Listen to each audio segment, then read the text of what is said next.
نحمده ونصلي على رسوله الكريم اما بعد فاعوذ بالله من الشيطان الرجيم بسم الله الرحمن الرحيم يا ايها الذين امنوا اذا قمتم الى الصلاه فاغسلوا وجوهكم وايديكم الى المرافق وامسحوا برؤوسكم وارجلكم الى الكعبين صدق الله مولانا العظيم وبلغنا رسوله النبي الكريم. درود شریف بآواز بلند پڑھیں. اللہم صلی علی سیدنا و مولانا محمد و آلہ و صحابہ و بارک وسلم. طریق مصطفیٰ کو چھوڑنا ہے وجہ بربادی، اسی سے قوم ہوئی دنیا میں بے اقتدار اپنی. ہمیں کرنی ہے شہنشاہ بطحا کی رضا جوئی، وہ اپنے ہو گئے تو رحمت پروردگار اپنی.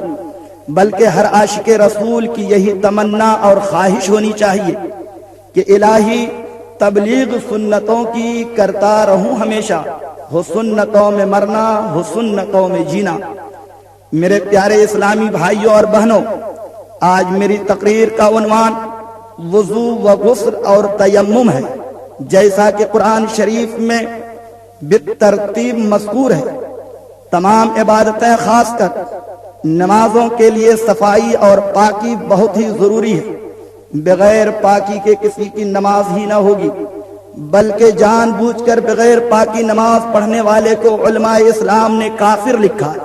چنانچہ ایک مرتبہ کا واقعہ ہے کہ حضور صلی اللہ علیہ وسلم نماز فجر میں سورہ روم پڑھ رہے تھے کہ قرأت میں شک ہوا. بعد نماز ارشاد فرمایا، ان لوگوں کا کیا حال ہے جو ہمارے ساتھ نماز پڑھتے ہیں اور اچھی طرح پاکی حاصل نہیں کرتے. انہی کی وجہ سے امام کو قرأت میں شبہ واقع ہوتا ہے.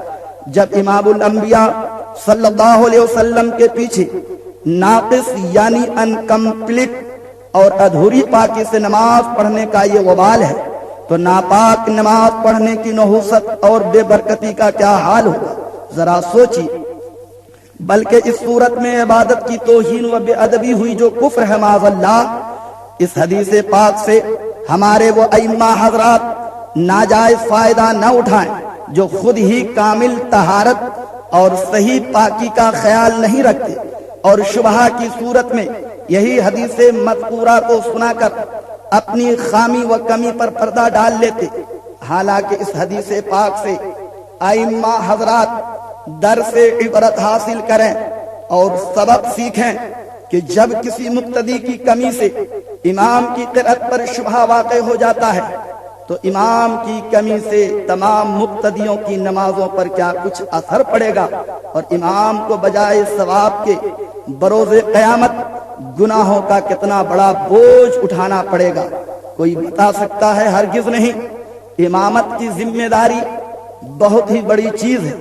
جبھی تو سرکار مدینہ صلی اللہ تعالی علیہ وسلم نے ارشاد فرمایا، اذن و ان منعوک ولا تؤم و ان منعوک، یعنی آذان کہو اگرچہ تمہیں لوگ روکیں، اور امامت نہ کرو اگرچہ لوگ تمہارے ساتھ احسان کریں.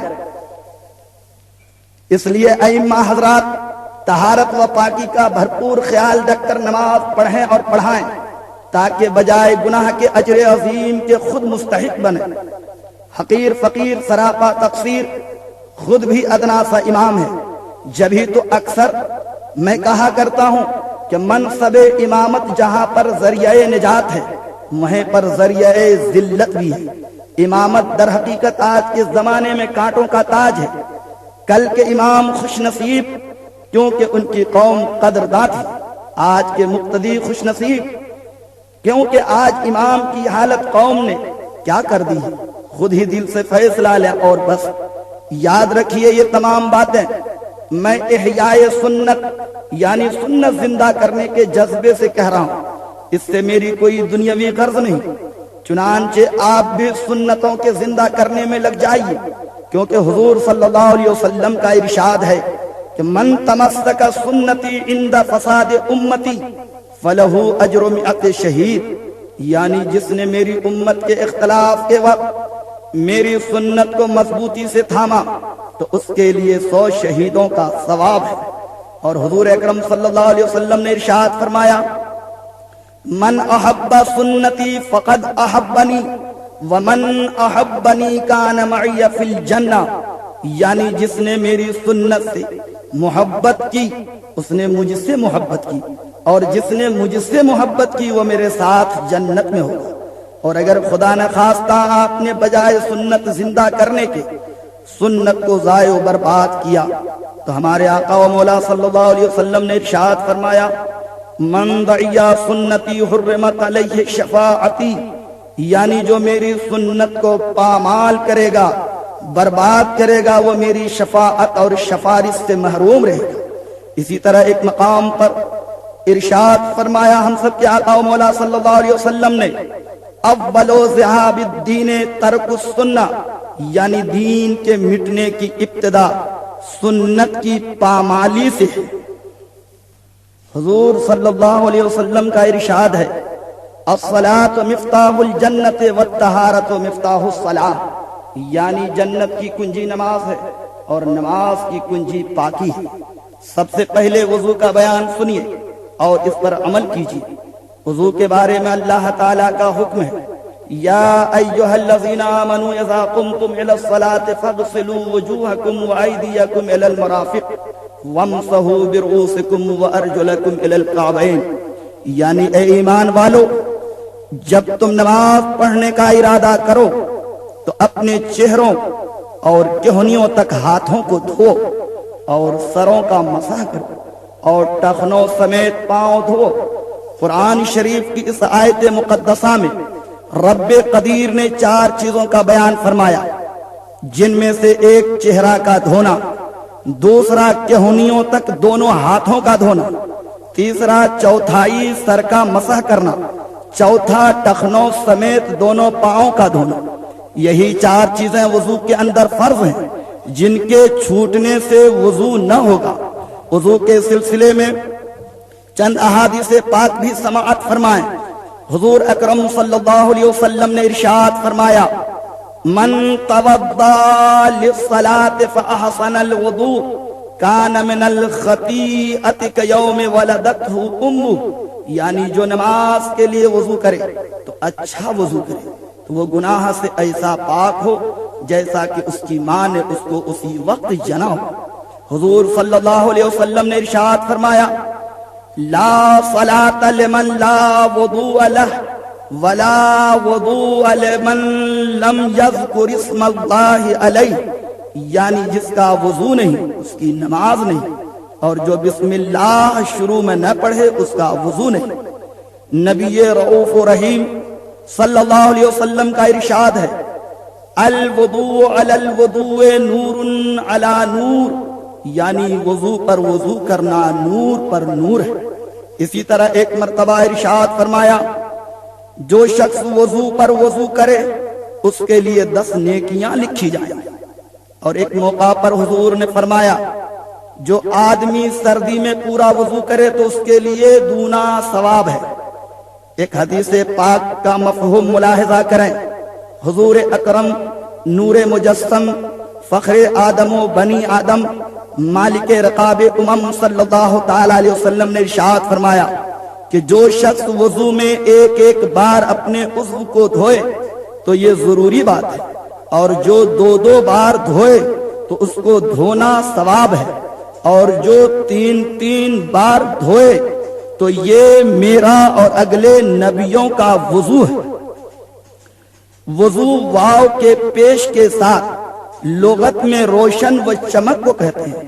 چنانچہ وضو کے بارے میں رسول اللہ صلی اللہ علیہ وسلم نے فرمایا، قیامت کے دن میری امت اس حالت میں بلائی جائے گی کہ ان کے منہ اور ہاتھ وضو کے آثار اور نشانیوں سے چمکتے ہوں گے، تو جس سے ہو سکے چمک زیادہ کرے، یعنی کہنیوں اور ٹخنوں وغیرہ کے اوپر سے دھونے میں زیادتی کرے تاکہ زیادہ اعضاء روشن رہے۔ اصطلاح شریعت میں یعنی شریعت کی بولی میں وضو مقررہ مخصوصہ اعضاء یعنی چہرہ، ہاتھ، پیر کے دھونے اور سر اور کان اور گردن کے مسح کو کہتے ہیں۔ اب آپ کے سامنے وضو کا مسنون اور مستحب طریقہ دعا کے ساتھ پیش کرنے کی سعادت حاصل کر رہا ہوں۔ خاموشی کے ساتھ غور سے سنیں اور عمل کریں، اور بیان میں اگر بھول چوک ہو جائے تو ہماری ضرور سے ضرور اصلاح فرمائیں۔ میرے پیارے مسلمان بھائیوں اور میری اسلامی بہنوں، جب آپ وضو کرنا چاہیں تو سب سے پہلے نیت یعنی دل میں وضو کرنے کا پختہ ارادہ کریں، اور زبان سے بھی کہیں نویت ان اتوضأ لرفع الحدث، یعنی میں نے حدث و ناپاکی کے دور کرنے کے لیے وضو کا ارادہ کیا۔ یاد رکھیے، زبان سے نیت کرنا اچھا ہے، مستحب ہے۔ نیت عربی میں ترجمہ اور معنی کے ساتھ یاد نہ ہو تو اپنی بولی ہی میں کرنا۔ جب آپ نے وضو کی نیت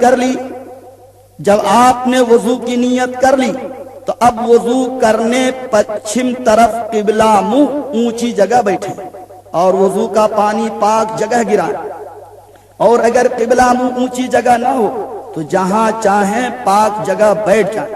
جب آپ وضو کا ارادہ کر کے بیٹھ گئے تو وضو کرنے سے پہلے بسم اللہ العظیم والحمد للہ علی دین الاسلام، یعنی عظمت والے خدا کے نام سے میں نے پاکی حاصل کرنے کا ارادہ کیا، اور تمام تعریفیں ثابت ہیں اللہ عز و جل کے لیے دین اسلام پر۔ یا بسم اللہ اور درود شریف پڑھ کر دونوں ہاتھ گٹوں تک 3 بار دھوئیں، کیونکہ حضور اکرم نور مجسم صلی اللہ تعالی علیہ وسلم نے ارشاد فرمایا، جب تم وضو کرو تو بسم اللہ والحمد للہ کہہ لیا کرو۔ جب تک تمہارے وضو کا اثر باقی رہے گا، جب تک تمہارا وضو باقی رہے گا، اس وقت تک تمہارے فرشتے یعنی کرامن کاتبین تمہارے لیے نیکیاں لکھتے رہیں گے۔ پھر بسم اللہ اور درود شریف پڑھ کر داہنے ہاتھ سے 3 مرتبہ مسواک کریں، کیونکہ مسواک کیا ہوا وضو 70 درجہ فضیلت رکھتا ہے۔ نیز حضور اکرم نور مجسم صلی اللہ تعالی علیہ وسلم نے ارشاد فرمایا، تم اپنے منہ کو مسواک سے پاک کرو، اس لیے کہ وہ قرآن کا برتن ہے۔ اللہ کے پیارے رسول صلی اللہ تعالی علیہ وسلم نے ارشاد فرمایا، تسوقوا فإن السواک متطیبۃ للفم ومرضات للرب۔ اللہ کے پیارے رسول صلی اللہ تعالی علیہ وسلم کے فرمان عالی شان کا معنی اور مطلب یہ ہے کہ تم مسواک کرو، کیونکہ مسواک کرنے سے تمہارے منہ صاف ہوں گے اور رب تبارک و تعالی کی خوشنودی تمہیں حاصل ہوگی۔ پھر بسم اللہ و درود شریف پڑھ کر 3 مرتبہ اس طرح کلی کریں کہ منہ کی تمام جڑوں اور دانتوں کی سب کھڑکیوں اور منہ کے تمام پرزوں اور زبان کے نیچے غرض کے 3 بار کلی کرنے میں منہ کے اندر اور ہر پرزہ پر حلق تک پانی بہ جائے، اور روزے دار نہ ہو تو غرغرہ بھی کریں، اور کلی یا غرغرہ داہنے ہاتھ سے پانی لے کر ہی کریں، اور کلی کرتے وقت یہ دعا پڑھیں، اللہم اعنی علی تلاوت القرآن و ذکرک و شکرک و حسن عبادتک، یعنی اے میرے خدا تو قرآن کی تلاوت اور اپنے ذکر اور اپنے شکر اور اپنی اچھی عبادت پر میری مدد فرما۔ پھر بسم اللہ اور درود شریف پڑھ کر داہنے ہاتھ سے 3 بار ناک میں پانی وہاں تک چڑھائیں کہ جہاں تک نرم گوشت ہے، اور ہر بار اس پر پانی بہ جائے، اور روزے دار نہ ہو تو ناک کی ہڈی یعنی جڑ تک پانی پہنچائیں، اور بائیں ہاتھ کی چھنگلی یعنی چھوٹی انگلی ناک میں ڈال کر ناک صاف کریں، اور ناک میں پانی ڈالتے وقت یہ دعا پڑھیں، اللہم ارعنی رائحۃ الجنہ ولا ترعنی رائحۃ النار، یعنی اے میرے اللہ تو مجھے جنت کی خوشبو سنھا اور جہنم کی بدبو نہ سنھا۔ پھر بسم اللہ و درود شریف پڑھ کر دونوں ہاتھوں میں پانی لے کر 3 بار چہرہ اس طرح دھوئیں کہ پیشانی کے سرے پر پانی ایسا پھیلا کر ڈالیں کہ اوپر کا بھی کچھ حصہ دھل جائے، اور دونوں رخسار و گال ایک ساتھ دھوئیں، اور چہرہ پر لمبائی میں بال جمنے کی جگہ یعنی پیشانی کے بالوں کی جڑوں سے ٹھوڑی کے نیچے تک، اور چوڑائی میں ایک کان کی لو سے دوسرے کان کی لو تک کن پٹی سمیت پانی بہائیں کہ کوئی جگہ بال برابر چھوٹنے نہ پائے ورنہ وضو نہ ہوگا۔ اور مرد کے داڑھی ہو تو دھوئے اور خلال بھی کرے، اس طرح کہ انگلیوں کو حلق کی طرف سے داڑھی میں ڈال کے باہر کو نکال لیں، اور چہرہ دھوتے وقت یہ دعا پڑھیں، اللہم بیض وجہی یوم تبیض وجوہ وتسود وجوہ، یعنی اے خدا میرا چہرہ روشن کر اس دن جس دن کچھ چہرے سفید ہوں گے اور کچھ چہرے کالے ہوں گے۔ قرآن و حدیث میں تذکرہ آتا ہے کہ قیامت کے دن جنتیوں کے چہرے روشن ہوں گے اور دوزخیوں کے چہرے کالے سیاہ ہوں گے۔ پھر بسم اللہ اور درود شریف پڑھ کر پہلے داہنا یعنی سیدھا، پھر بایاں یعنی الٹا، دونوں ہاتھ کہنیوں تک کہنیوں سمیت 3 بار اس طرح دھوئیں کہ پانی کی دھار ناخنوں سے کہنیوں تک برابر پڑتی چلی جائے، یہاں تک کہ ایک بال اور ایک رونگٹا بھی سوکھا نہ رہے، اور دونوں ہاتھوں کی گھائیوں کا بھی اچھی طرح سے مسح کریں ورنہ یاد رہے وضو نہ ہوگا۔ اور سیدھا ہاتھ دھوتے وقت یہ دعا پڑھیں، اللہم اعطنی کتابی بیمینی وحاسبنی حسابا یسیرا، یعنی الہی میرا نامہ اعمال میرے داہنے ہاتھ میں دینا اور مجھ سے آسان حساب کرنا۔ اور جب الٹا ہاتھ دھوئیں تو یہ دعا پڑھیں، اللہم لا تعطنی کتابی بشمالی ولا من وراء ظہری، یعنی اے میرے معبود میرا نامہ اعمال نہ میرے بائیں ہاتھ میں دینا نہ میرے پیٹھ کے پیچھے سے۔ قرآن و حدیث میں آتا ہے کہ کل بروز قیامت جس کو اس کا نامہ اعمال دائیں ہاتھ میں مل جائے اور اس کا جلد حساب و کتاب ہو جائے وہ جنتی، اور جس کو اس کا نامہ اعمال بائیں ہاتھ میں مل جائے یا پیٹھ کے پیچھے سے دیا جائے وہ دوزخی ہوگا۔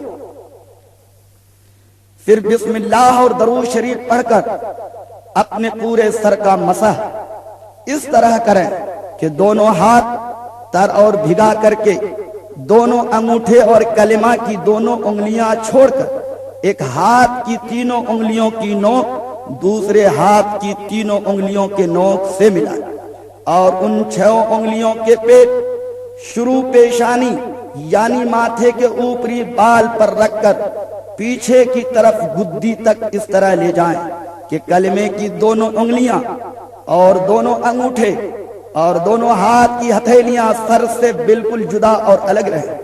پھر گدی سے دونوں ہاتھ کی ہتھیلیوں سے مسح کرتے ہوئے سر کے دونوں کنارے سے پیشانی تک واپس لائیں، اور کلمہ کی انگلی کے پیٹ سے دونوں کانوں کے پیٹ کا اور انگوٹھوں کے پیٹ سے کانوں کی پشت اور پیٹھ کا اور تمام انگلیوں کی پشت سے گردن کا مسح کریں، گلے پر ہاتھ نہ لگائیں کہ بدعت ہے، اور پورے سر کا مسح کرتے وقت یہ دعا ضرور پڑھیں، اللہم اذلنی تحت عرشک یوم لا ظل الا ظل عرشک، الہی تو مجھے اپنے عرش کے سائے میں رکھنا جس دن تیرے عرش کے سائے کے سوا کہیں سایہ نہ ہوگا۔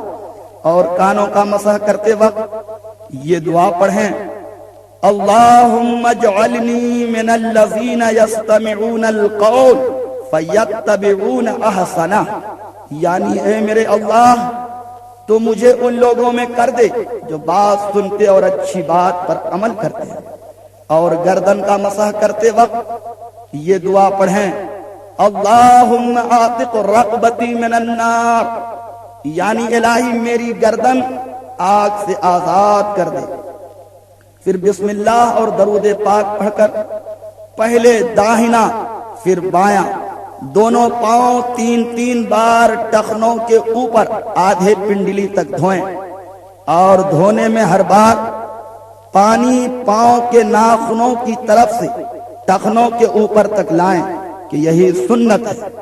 اور دونوں پاؤں کی انگلی کا خلال بائیں ہاتھ کی صرف چھنگلی انگلی سے کریں، یعنی چھوٹی انگلی سے کریں، اس طرح کہ داہنے پاؤں میں چھوٹی انگلی سے شروع کریں اور انگوٹھے پر ختم کریں، اور بایاں پاؤں میں انگوٹھے سے شروع کر کے چھوٹی انگلی پر ختم کریں۔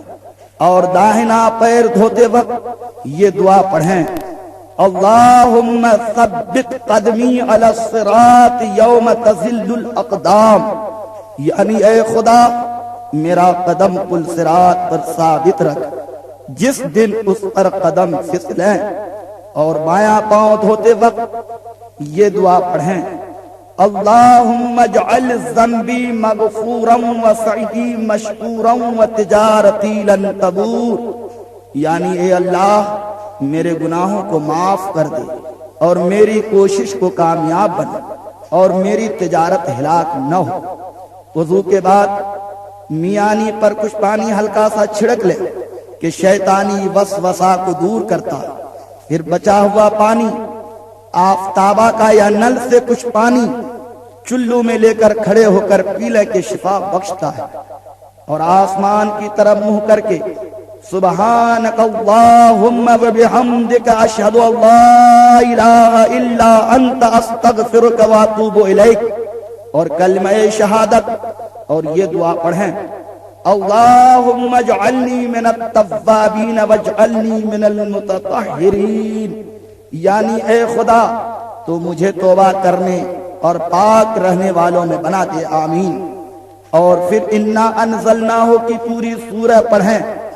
یہ وضو کا طریقہ جو میں نے بیان کیا میرے دوستو، ان میں سے بہت سی باتیں فرض ہیں کہ جن کے چھوٹنے سے وضو نہ ہوگا، اور بہت سی باتیں ان میں سنت ہیں کہ جن کے جان بوجھ کر چھوڑنے کی عادت قابل سزا ہے، اور بہت سی باتیں مستحب ہیں کہ جن کے چھوٹنے سے ثواب کم ہو جاتا ہے۔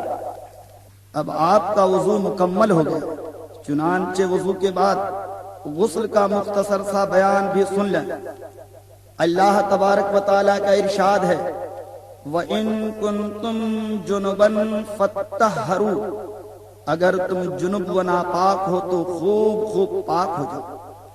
اور دوسری جگہ حکم فرماتا ہے خداوند قدوس حَتَّى يَطْهُرْنَ، یعنی اے مردو تم عورتوں کے قریب نہ جاؤ یہاں تک کہ وہ حیض والی عورتیں پاک ہو جائیں۔ فرمان خدا کے بعد فرمان مصطفیٰ صلی اللہ علیہ وسلم سماعت فرمائیں۔ چنانچہ حضور صلی اللہ علیہ وسلم کا ارشاد ہے الطہارۃ نصف الایمان، پاکی آدھا ایمان ہے۔ اور ایک مرتبہ حضور پاک صلی اللہ علیہ وسلم نے ارشاد فرمایا کہ ہر بال کے نیچے جنابت یعنی ناپاکی ہے تو بال دھو اور جلد یعنی چمڑی کو صاف کرو۔ اور ایک بار میرے آقا و مولا صلی اللہ علیہ وسلم نے ارشاد فرمایا فرشتے اس گھر میں نہیں جاتے جس گھر میں تصویر اور کتا اور جنب و ناپاک ہو۔ ام المومنین حضرت عائشہ صدیقہ رضی اللہ تعالی عنہا فرماتی ہیں کہ حضور صلی اللہ علیہ وسلم غسل کے بعد وضو نہ فرماتے۔ حضور صلی اللہ علیہ وسلم کا ارشاد گرامی ہے کہ جو شخص جنابت کے غسل میں ایک بال کی جگہ بے دھوئے چھوڑ دے گا اس کے ساتھ آگ سے ایسا کیا جائے گا، یعنی عذاب دیا جائے گا۔ میرے پیارے سنی بھائیوں اور بہنوں، آپ پر اگر غسل فرض ہے تو آپ نہانے میں بالکل دیر نہ کریں۔ حدیث پاک میں آتا ہے کہ جس گھر میں جو نبی ہو یعنی جس پر غسل فرض ہے وہ ہو تو اس میں رحمت کے فرشتے نہیں آتے، اور اگر اتنی دیر کر چکے کہ نماز کا آخر وقت آ گیا تو اب آپ کو فوراً نہا لینا فرض ہے، بلا وجہ دیر لگائیے گا تو یاد رکھیے گنہگار ہوں گے، خدا اور اس کے فرشتوں کی لعنت اور پھٹکار ملتی رہے۔ اسی طریقے سے آپ اگر جنبی ہیں اور اگر کھانا کھانا چاہیں یا پھر دوبارہ جمع کرنا چاہیں تو وضو کر لیں، یا کم سے کم ہاتھ منہ دھو کر کلی کر لیں، اور اگر آپ ویسے ہی کھا پی لیں گے تو گناہ نہیں مگر مکروہ ضرور ہے، اور نیز محتاجی و تنگی الگ لاتا ہے، اور بے نہائے یا بے وضو کیے جمع کر لیا تو بھی گناہ و کوئی حرج نہیں۔ رمضان شریف میں آپ کو اگر غسل کی حاجت ہو گئی، نہانے کی ضرورت پڑ گئی، تو افضل و بہتر یہی ہے کہ ختم سحری تک نہا لیں تاکہ روزے کا ہر حصہ ناپاکی سے خالی ہو جائے، اور خدا نہ خواستہ آپ نے غسل نہ کیا تو بھی روزے میں کچھ فرق نہیں پڑے گا۔ ہاں البتہ دن نکل آیا اور نماز قضا کر دی تو یہ عام دنوں میں بھی گناہ کا کام ہے، تو رمضان میں اور زیادہ۔ دوستو، اب یاد رکھیے غسل میں 3 فرض ہیں۔ پہلا فرض کلی کرنا، اس طرح کے ہونٹ سے حلق کی جڑ تک ہر جگہ ہر پرزے پر پانی بہہ جائے، یہاں تک کہ دانت میں کوئی چیز اٹکی ہو، مثلا سپاری کا کوئی ٹکڑا یا گوشت وغیرہ کا کوئی ریشہ، تو اسے چھڑانا نہایت ضروری ہے، ورنہ غسل نہ ہوگا تو پھر نماز کیسے ہوگی؟ دوسرا فرض ناک میں پانی ڈالنا، اس طرح کے ناک کے نتنوں کا جہاں تک نرم حصہ ہے وہاں تک بال برابر بھی جگہ دھلنے سے نہ رہ جائے، ورنہ غسل نہ ہوگا۔ یہاں تک کہ ناک کے اندر کی نکٹی ریٹھ سوکھ گئی تو اسے چھڑانا فرض ہے، اور اس کے نیچے کا دبا حصہ اور بال کا دھونا فرض ہے۔ عورت کو اپنے نت، بیسر، ناک کانٹا، پھول کے سوراخ میں بھی پانی پہنچانا ضروری ہے۔ تیسرا فرض پورے بدن پر 1 مرتبہ پانی بہانا، اس طرح کہ سر کے بال سے پاؤں کے تلوے تک ہر پرزے، ہر رونگٹے، ہر گوشے گرز کے ہر جگہ پانی بہہ جائے، کیونکہ بدن کے ایک ایک بال کی نوک بھی دھلنے سے رہ گئی تو غسل نہ ہوگا۔ بعض جگہ تیل کی طرح پانی چپڑ لینے یا بھیگا ہاتھ پہنچ جانے سے غسل نہ ہوگا، اس لیے کہ غسل میں پانی ہر جگہ بہہ جانا ضروری ہے۔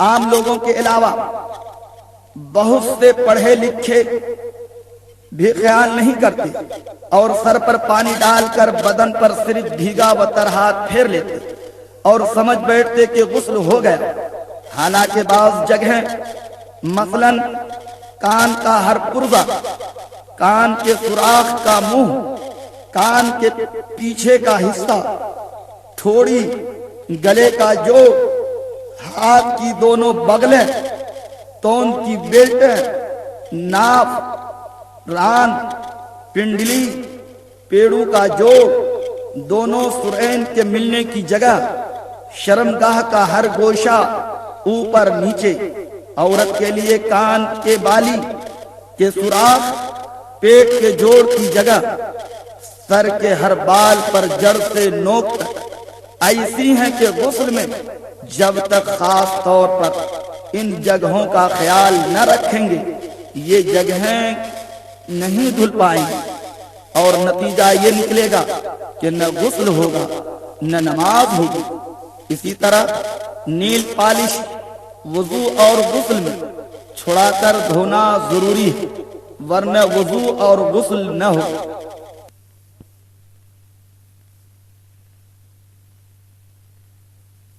غسل کے کچھ احکام اور مسائل کے سمجھنے کے بعد غسل کا طریقہ دھیان اور لو لگا کر سنیں اور اس پر عمل کر کے ڈھیروں ثواب پائیں۔ اور شمشاد احمد صدیقی کو دعاؤں میں یاد رکھیں۔ بہر کیف جب آپ غسل کرنا چاہیں تو سب سے پہلے غسل کی نیت، مثلا نویت ان اغتسل من غسل الجنابۃ لرفع الحدث بحق لا الہ الا اللہ محمد الرسول اللہ کر کے پہلے دونوں ہاتھ گٹوں تک 3 مرتبہ دھوئیں، پھر استنجے کی جگہ یعنی شرمگاہ کو دھوئیں، چاہے گندگی لگی ہو یا نہ لگی ہو، پھر بدن پر جہاں کہیں نجاست اور گندگی ہو اس کو دھوئیں، پھر وضو کریں جیسے نماز کے لیے وضو کرتے ہیں، پھر بدن پر تیل کی طرح پانی چپڑ لیں، خاص کر جاڑے کے موسم میں، پھر 3 مرتبہ سیدھے کندھے کے موڑھے پر پانی بہائیں، پھر الٹے کندھے کے موڑھے پر 3 مرتبہ پانی بہائیں، پھر 3 بار سر اور تمام بدن پر پانی بہائیں، پھر غسل خانہ اور حمام وغیرہ یعنی نہانے کی جگہ سے دور ہٹ جائیں اور پاؤں دھو لیں، اس شرط پر کہ وضو کرنے میں پاؤں نہیں دھوئے تھے۔ نہاتے وقت قبلہ کو منہ نہ کریں، ایسی جگہ نہائیں کہ کوئی نہ دیکھ سکے، خاص کر عورت۔ اس بات کا ضرور خیال رکھیں اور کھلی جگہ میں نہانے سے پرہیز کریں، اور نہانے میں نہ کسی قسم کی بات چیت کریں، نہ کوئی دعا درود وغیرہ پڑھیں، اور بیٹھ کر نہائیں، اور نہانے کے بعد مناسب چاہیں تو تولیہ اور رومال وغیرہ سے بدن پوچھ کر فوراً کپڑا پہن لیں۔ وضو میں جو چیزیں سنت اور مستحب ہیں وہی چیزیں غسل میں بھی ہیں، سوائے ننگا نہانے کے کہ اس صورت میں قبلہ کی طرف منہ نہ کریں۔ میں نے غسل کا جو طریقہ بیان کیا ان میں سے 3 باتیں فرض ہیں جن کے بغیر غسل نہ ہوگا اور ناپاکی نہ اترے گی، باقی چیزیں سنت اور مستحب ہیں جن کے چھوڑنے سے غسل تو ہو جائے گا مگر ثواب میں کمی ہوگی۔ میں یہاں پر مناسب سمجھتا ہوں کہ تیمم کا بھی مختصر سا بیان کر دوں، کیونکہ بہت سے لوگ اس مسئلہ سے بھی ناواقف ہیں۔ چنانچہ ارشاد خداوندی ہے، رب کائنات کا فرمان ہے، وَإِن كُنتُم مَّرْضَىٰ أَوْ عَلَىٰ سَفَرٍ أَوْ جَاءَ أَحَدٌ مِّنكُم مِّنَ الْغَائِطِ أَوْ لَامَسْتُمُ النِّسَاءَ فَلَمْ تَجِدُوا مَاءً فَتَيَمَّمُوا صَعِيدًا طَيِّبًا فَامْسَحُوا بِوُجُوهِكُمْ وَأَيْدِيكُمْ مِنْهُ، یعنی اگر تم بیمار ہو یا سفر میں ہو یا تم میں کا کوئی پاخانے سے آیا یا عورتوں سے جمع کی اور پانی نہ پاؤ تو پاک مٹی کا ارادہ کرو تو اپنے منہ اور ہاتھوں کا اس سے مسح کرو۔ رسول اکرم نور مجسم فخر آدم و بنی آدم مالک رقاب امم صلی اللہ علیہ وسلم نے ارشاد فرمایا، پاک مٹی مسلمان کا وضو ہے اگرچہ 10 سال پانی نہ پائے، اور جب پانی پائے تو اپنے بدن کو پہنچائے، وضو اور غسل کرے کہ یہ اس کے لیے بہتر ہے۔ تیمم کا طریقہ یہ ہے کہ تیمم کی نیت نویت ان اتیمم لرفع الحدث کر کے بسم اللہ کہہ کر پاک مٹی پر یا اس چیز پر جو زمین کی قسم مثلا گرد، ریتا، بالو، چونا، گیرو، پتھر وغیرہ سے یا ایسی چیز پر جس پر مٹی یا غبار ہو، دونوں ہاتھ اس طرح مارے کہ انگلیاں کھلی رہے، اور اگر مٹی یا گرد زیادہ لگ گئی ہو تو ہاتھوں کو جھاڑ لے، اس طرح کہ ایک ہاتھ کے انگوٹھے کی جڑ کو